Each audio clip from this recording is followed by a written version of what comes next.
Hi ಎಲ್ರಿಗೂ ಇದು ಬಂದು ಸಂಡೇ ವ್ಲಾಗ್ ಆಗಿರುತ್ತೆ. ಸಂಡೇ ಮಾರ್ನಿಂಗ್ ವ್ಲಾಗು 6 o'clockಗೆ ಪ್ರೇಯರಿಗೆ ಹೋಗ್ತಾ ಇದ್ದೀವಿ. ಸೊ ಅದಕ್ಕೋಸ್ಕರ ಸುಮ್ಮನೆ ಒಂದು ಕ್ಲಿಪ್ಪಿಂಗ್ ತೊಗೊಳ್ಳೋಣ ಅಂತ ತೊಗೊಂಡಿದ್ದೀನಿ. ನಾನು ನಮ್ಮಮ್ಮ ಮನೆಯಿಂದ ವ್ಲಾಗ್ನ ಮಾಡ್ತಾಯಿದ್ದೀನಿ ಒಳಗಡೆ. ಆಮೇಲೆ ನನ್ನ ಸಿಸ್ಟರ್ಸ್ ಕೂಡ ರೆಡಿ ಆಗ್ತಾಯಿದ್ರು. ಎಲ್ಲಾದರೂ ಫಂಕ್ಷನ್ ಇದ್ದರೆ ಪ್ರತಿಯೊಬ್ಬರು ಮನೆಯೂ ಇದೇ ಥರ ಆಗಿರುತ್ತೆ, ನಿಮ್ಮ ಕಾಟ್ ಅಂತಲೇ ಹೇಳ್ಬೋದು. ಸೊ ನಮ್ಮ ಮನೇಲೂ ಕೂಡ ಹಾಗೇ ಎಲ್ಲಾದರೂ ಹೋಗ್ತಾಯಿದ್ದೀವಿ ಅಂದಾಗ ನಮ್ಮ ಮನೆಯೂ ಕೂಡ ಅಷ್ಟೇ ಫುಲ್ ಗಲೀಜಾಗಿರುತ್ತೆ ಅಂತಲೇ ಹೇಳ್ಬೋದು. ಅದಾದಮೇಲೆ ನಾವು 3 ಜನನೂ ಒಂದೇ ಗಾಡಿಯಲ್ಲಿ ಹೋಗ್ತಾಯಿದ್ದೀವಿ. ಅದು ನಮ್ಮ ಗಾಡಿಯಲ್ಲೇ ಹೋಗ್ತಾಯಿದ್ದೀವಿ. ನನ್ನ ಸಿಸ್ಟರ್ ಡ್ರೈವ್ ಮಾಡ್ತಾಯಿದ್ಲು.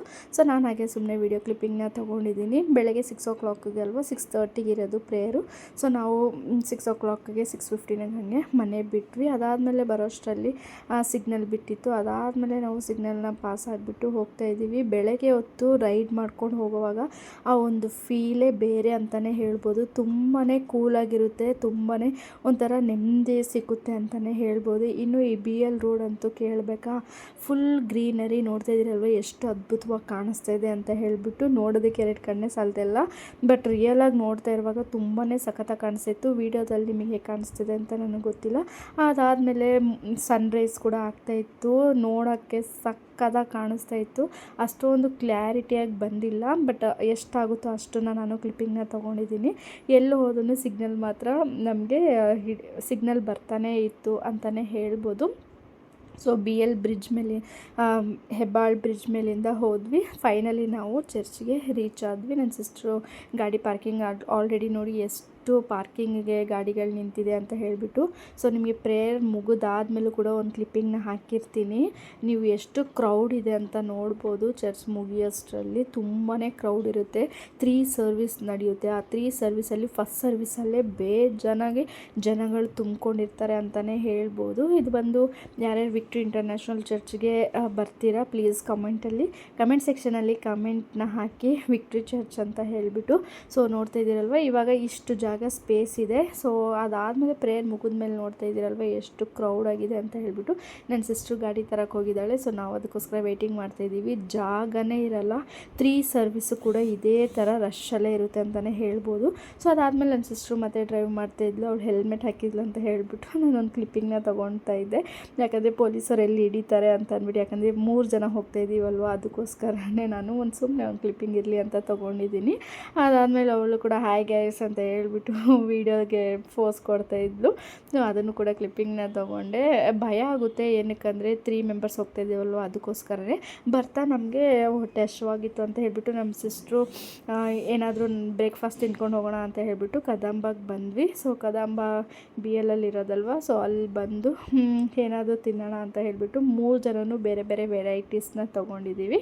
ಏನಕ್ಕಂದರೆ 3 ಜನ ವೆರೈಟೀಸ್ ತೊಗೊಂಡಿದ್ರೆ ಶೇರ್ ಮಾಡ್ಕೋಬೋದು ಅಂತ ಹೇಳಿಬಿಟ್ಟು. ಇವಾಗ ಸೇಮಾಗಿ ತೊಗೊಂಡ್ರೆ ಅವರವರೇ ತಿನ್ನಬೇಕಾಗುತ್ತೆ, ಬಟ್ 3 ವೆರೈಟೀಸ್ ತೊಗೊಂಡ್ರೆ ಎಲ್ಲರೂ ತಿನ್ಬೋದು ಅಂತ ಹೇಳ್ಬಿಟ್ಟು ನನ್ನ ಸಿಸ್ಟ್ರು ರೈಸ್ ಬಾತ್ ತೊಗೊಂಡ್ಲು. ನಾನು ಇನ್ನೊಂದು ಸಿಸ್ಟ್ರು ಬಂದು ಇಡ್ಲಿ ತೊಗೊಂಡಿದ್ರು, ನಾನು ಮಸಾಲೆ ದೋಸೆ ತೊಗೊಂಡಿದ್ದೆ. ಸೊ 3 ಕೂಡ ಶೇರ್ ಮಾಡಿಕೊಂಡು ಬ್ಯಾಟಿಂಗ್ ಮಾಡಿಕೊಂಡು ಅಲ್ಲಿಂದ ನಾವು ಮನೆ ಕಡೆ ಹೊರಟ್ವಿ. ನನ್ನ ಮಗನ್ನ ಕರ್ಕೊಂಡು ಹೋಗಿಲ್ಲ, ಅಮ್ಮ ಹತ್ರನೇ ಬಿಟ್ಟು ಹೋಗಿದ್ದೆ. ಯಾಕಂದರೆ ಮಾರ್ನಿಂಗ್ ಅಷ್ಟು ಬೇಗ ಎಬ್ಬರಿಸ್ಬೇಕಲ್ವ, ಅದಕ್ಕೋಸ್ಕರನೇ ಅವನೇ ಎಬ್ಬರಿಸಿರಲಿಲ್ಲ. ನಮ್ಮ ಮಮ್ಮಿ ನಮ್ಮ ಅಪ್ಪ ಹತ್ರನೇ ಬಿಟ್ಬಿಟ್ಟು ನಾನು ನನ್ನ ಸಿಸ್ಟರ್ಸ್ ಮಾತ್ರನೇ ಹೋಗಿದ್ವಿ. ಅಲ್ಲಿಂದ ಬರುವಾಗ ಅವನೊಂದು 10 ಸಲ ಫೋನ್ ಮಾಡ್ತಾನೆ. ನಮ್ಮ ಮಮ್ಮಿ ಫೋನ್ ತೊಗೊಂಡ್ಬಿಟ್ಟು ಫೋನ್ ಮಾಡ್ತಾನೆ, ಎಲ್ಲಿದೆಯಾ ಅಂತ ಹೇಳ್ಬಿಟ್ಟು. ಫೈನಲಿ ಬಂದಾಯಿತು ಮನೆಗೆ. ನಮಗೋಸ್ಕರನೇ ವೆಯ್ಟ್ ಮಾಡ್ತಾಯಿದ್ದ. ಸೊ ಅವನಿಗೆ ಲ್ಯಾಪ್ಟಾಪ್ ಬೇಕು ಅಂತ ಹಠ ಮಾಡ್ತಾಯಿದ್ದ. ನಮ್ಮ ಮನೆಯವ್ರದ್ದು ಒಂದು ಲ್ಯಾಪ್ಟಾಪ್ ಇತ್ತು, ಸೊ ಅದನ್ನು ಕೊಟ್ಟಿದ್ದೀವಿ.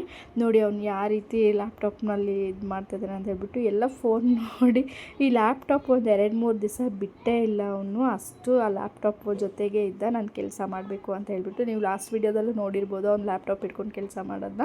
ಸೊ ಟಯರ್ಡಾಗಿ ಬಂದಿದ್ವಲ್ಲ, ಸುಮ್ಮನೆ ಹಾಗೆ ಕೂತ್ಕೊಂಡಿದ್ವಿ. ನನ್ನ ಸಿಸ್ಟ್ರು ನಾನು ವೀಡಿಯೋ ಮಾಡ್ತಾಯಿದ್ದೀನಿ ಅಂತ ಹೇಳ್ಬಿಟ್ಟು ಹಾಗೆ ಒಂದು ಪೋಸ್ಟ್ನ ಕೊಟ್ಟರು. ಅದಾದ ನನ್ನ ಮಗ ನೋಡಿ ಲ್ಯಾಪ್ಟಾಪ್ ಇಟ್ಕೊಂಡು ಪೋಸ್ಟ್ನ ಕೊಡ್ತಾಯಿದ್ದಾನೆ. ಅಮ್ಮ ಮೆಣಸಿನ್ಕಾಯಿ ಖಾರ ಮಾಡೋದಕ್ಕೋಸ್ಕರ ಅದು ತುಂಬನ ಇದು ಮಾಡ್ತಾಯಿದ್ರು, ಕ್ಲೀನಿಂಗ್ ಮಾಡ್ತಾಯಿದ್ರು, ತೆಗಿತಾಯಿದ್ರು. ಅದಾದಮೇಲೆ ನಮ್ಮ ಅಪ್ಪನ ಜೊತೆ ಹೋಗಿ ಫ್ರೆಶ್ ಅಪ್ ಆಗಿ ಹೋಗಿ ಇದು ಸ್ಪಿನ್ನ ಇಸ್ಕೊಂಡು ಬಂದಿದ್ದಾನೆ ಆಟ ಆಡೋಕ್ಕೆ. ಅವ್ನು ಏನು ನೋಡ್ತಾನೆ ಅದನ್ನೆಲ್ಲ ಈಸ್ಕೊಂಬರ್ಬೇಕು ಅವನು. ನಮ್ಮಪ್ಪ ಜೊತೆ ಹೋದರೆ ನಮ್ಮಪ್ಪ ಅವನೇನು ಕೇಳ್ತಾನೆ ಅದನ್ನೆಲ್ಲ ಈಸ್ಕೊಟ್ಟಿರ್ತಾರೆ. ಸೊ ಅದಕ್ಕೆ ನಮ್ಮಪ್ಪ ಜೊತೆನೇ ಹೋಗಬೇಕು ಅಂತ ಹಠ ಮಾಡ್ತಾನೆ. ಹೋಗ್ಬಿಟ್ಟು ಇದನ್ನು ಈಸ್ಕೊಂಡು ಬಂದಿದ್ದಾನೆ. ಸೊ ಇದನ್ನು ತೋರಿಸು, ನಾನು ಯಾವ ರೀತಿ ಸುತ್ತೀನಿ ನೋಡು, ನಾನು ಯಾವ ರೀತಿ ಮ್ಯಾಜಿಕ್ ಮಾಡ್ತೀನಿ ಅಂತ ಹೇಳ್ಬಿಟ್ಟು ತಗೋ ನನಗೆ ವೀಡಿಯೋ ತಗೋ ಅಂತ ಹೇಳ್ತಾ ಇದ್ದ. ಸೊ ನೋಡ್ತಾ ಇದ್ರಲ್ಲ ಯಾವ ರೀತಿ ಇದು ಮಾಡ್ತಾಯಿದ್ದಾನೆ ಅಂತ ಹೇಳಿಬಿಟ್ಟು ಇರು ಹಾಗೆ ಇರು ಒಂದೇ ಒಂದು ನಿಮಿಷ ಇರು ಅಂತ ಹೇಳಿಬಿಟ್ಟು ನೋಡಿ ಹಂಗೆ ಒಂದೇ ಒಂದು ಸಿಂಗಲ್ ಫಿಂಗರಲ್ಲಿ ಅವನು ಈ ರೀತಿ ಇಟ್ಕೊಳ್ತಾ ಇದ್ದ.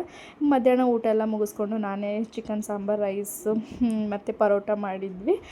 ಕ್ಲಿಪ್ಪಿಂಗ್ ತೊಗೊಳಕ್ಕಾಗಿಲ್ಲ, ಮರ್ತೋಗಿಬಿಟ್ಟಿದ್ದೆ. ಅದಾದಮೇಲೆ ನನ್ನ ಸಿಸ್ಟ್ರು ಕಬೋರ್ಡ್ ಕ್ಲೀನ್ ಮಾಡ್ತಾಯಿದ್ರು, ನಾನು ಸುಮ್ಮನೆ ಹಾಗೆ ಕೂತ್ಕೊಂಡಿದ್ವಿ. ಆಮೇಲೆ ನನ್ನ ಮಗ ಕೂಡ ಕೂತ್ಕೊಂಡು ಆಟ ಆಡ್ತಾಯಿದ್ದ. ನನ್ನ ಸಿಸ್ಟರ್ ಜೊತೆ ನಾವು ಕೂಡ ಒಂದು ಸ್ವಲ್ಪ ಹೆಲ್ಪ್ ಮಾಡಿದ್ವಿ. ಎಲ್ಲರೂ ಮನೇಲೂ ಹಾಗೆ ಅನಿಸುತ್ತೆ, ಒಂದು ವಾರ ಕ್ಲೀನಿಂಗ್ ಮಾಡಿಟ್ಟಾದಮೇಲೆ ಮತ್ತೆ ಅದು ಯಾವ ಥರ ಆಗಿರುತ್ತೆ ಅದೇ ಥರನೇ ಕಬೋರ್ಡ್ ಆಗಿರುತ್ತೆ, ನೋಡೋಕ್ಕೆ ಆಗಲ್ಲ. ಅದಾದಮೇಲೆ ನನ್ನ ಮಗನಿಗೆ ಒಂದು ಸ್ವಲ್ಪ ಹೊತ್ತು ABCD ಬರ್ಸ್ತದೆ, ಎಕ್ಸಾಮ್ ಬರ್ತಿದ್ವಲ್ಲ, ಸೊ ಅದಕ್ಕೋಸ್ಕರನೇ ಅವನಿಗೆ ಒಂದು ಸ್ವಲ್ಪ ಹೊತ್ತು ABCD ಬರಿ ಅಂತ ಹೇಳಿಬಿಟ್ಟು ಬರೆಸ್ತಾ ಇದ್ದೀನಿ. ಅವ್ನು ವೀಡಿಯೋ ತೊಗೋತಾ ಇದ್ದೀನಿ ಅಂತ ಹೇಳಿಬಿಟ್ಟು ಫುಲ್ ಬಗ್ಗಿ ಬರಿತಾ ಇದ್ದಾನೆ. ಬರೀತಾನೆ, ಆದರೆ ಫುಲ್ ಬಗ್ಗಿ ಬರಿತಾ ಇದ್ದ. ವೀಡಿಯೋ ತೊಗೋಬೇಡ ನನಗೆ ಅಂತ ಹೇಳ್ಬಿಟ್ಟು, ಇಲ್ಲಾಂದರೆ ನಾನು ಬರೆಯಲ್ಲ ಆ ಥರ ಇದು ಮಾಡ್ತಾಯಿದ್ದ. ಸ್ವಲ್ಪ ಕ್ಯಾಮ್ರಾ ಮುಂದೆ ಮಾತಾಡೋಕ್ಕೆ ಶೈ ಆಗುತ್ತೆ ಅವನಿಗೆ. ಅದಾದಮೇಲೆ ನೋಡ್ತಾ ಇದ್ರಲ್ಲೋ ಎಷ್ಟು ಬಗ್ಬಿಟ್ಟು ಬರಿತಾ ಇದ್ದಾನೆ ಅಂತ ಹೇಳ್ಬಿಟ್ಟು. ಅದಾದಮೇಲೆ ಬರಿತಾ ಇದ್ದ. ಅಷ್ಟೊತ್ತಲ್ಲಿ ನಮ್ಮಪ್ಪ ಎಲ್ಲೋ ಆಚೆ ಹೋಗಿದ್ದರು, ಬಂದರು ಅಂತ ಹೇಳಿಬಿಟ್ಟು ಅವ್ನ ಜಾಗನೇ ಬಿಟ್ಬಿಟ್ಟು ಹೋಗಿಬಿಡ್ತಾನೆ. ನಮ್ಮಪ್ಪ ಇದ್ದರೆ ಅವ್ನು ಏನೂ ಮಾಡಲ್ಲ, ಅವರಿದ್ದರೆ ಒಂದು ಎಕ್ಸ್ಟ್ರಾ ಎನರ್ಜಿ ಬಂದಂಗೆ ಅವನಿಗೆ. ಆದರೂ ಕೂಡ ನಾನು ಬಿಟ್ಟಿಲ್ಲ, ಬರೆಸ್ತಾ ಇದ್ದೆ. ಆಮೇಲೆ ನನ್ನ ತಾತ ಹತ್ರ ಹೋಗಿ ಬರಿತೀನಿ ಅಂತ ಹೇಳಿಬಿಟ್ಟು ಅಲ್ಲಿ ಹೋಗಿ ಬರೀತಾ ಇದ್ದ. ನೋಡೋಣ ನೀನು ಎಷ್ಟು ಬರೀತೆ ಅಂತ ಹೋದರೆ ನಾವು ಅಪ್ಪ ಹತ್ರ ಹೋಗ್ಬಿಟ್ಟು ಬೇಡದೇ ಇರೋದೆಲ್ಲ ಏನೇನೋ ಇದು ಮಾಡ್ತಿದ್ದೆ. ಅಷ್ಟೊತ್ತಲ್ಲಿ ಅಮ್ಮ ಅಪ್ಪ ಕೂಡ ಊಟ ಮಾಡ್ತಾಯಿದ್ದೆ. ಸುಮ್ಮನೆ ಹಾಗೆ ಒಂದು ಕ್ಲಿಪ್ಪಿಂಗ್ನ ತೊಗೊಂಡ್ವಿ, ಕುತ್ಕೊಂಡಿದ್ದೀವಿ. ಅದಾದಮೇಲೆ ಈವ್ನಿಂಗ್ ಸ್ವಲ್ಪ ಹೊತ್ತು ರೆಸ್ಟ್ ಮಾಡಿ ಟೀ ಮಾಡಿದ್ದೆ ನಾನೇ. ಸೊ ಎಲ್ಲರೂ ಕೂಡ ಕುತ್ಕೊಂಡು ಟೀನ ಕುಡಿತಾ ಇದ್ವಿ. ನನ್ನ ವ್ಲಾಗ್ ಎಡಿಟಿಂಗ್ ಇತ್ತು, ಸೊ ಟೀ ಕುಡ್ಕೊಂಡ್ಬಿಟ್ಟು ಹಾಗೆ ಎಡಿಟಿಂಗ್ ಮಾಡ್ತಾಯಿದ್ದೆ. ಆಮೇಲೆ ನಮ್ಮ ಮಮ್ಮಿ ಅವರು ಸ್ವಲ್ಪ ಆಚೆ ಹೋಗಿದ್ದರು. ಹೋಗಿ ಬಂದಾದಮೇಲೆ ಐಸ್ ಕ್ರೀಮ್ನ ತೊಗೊಂಡು ಬಂದಿದ್ದರು. ನನ್ನ ಮಗಗೆ ಐಸ್ ಕ್ರೀಮ್ ಅಂದರೆ ತುಂಬ ಇಷ್ಟ, ಅದಕ್ಕೋಸ್ಕರ ಐಸ್ ಕ್ರೀಮ್ ತೊಗೊಂಡು ಬಂದಿದ್ದೆ. ಅದಾದಮೇಲೆ ಕೇಕ್ ತಿಂದ್ವಿ. ಇದಾಗಿತ್ತು ಇವತ್ತಿನ ವ್ಲಾಗ್. Thanks for watching.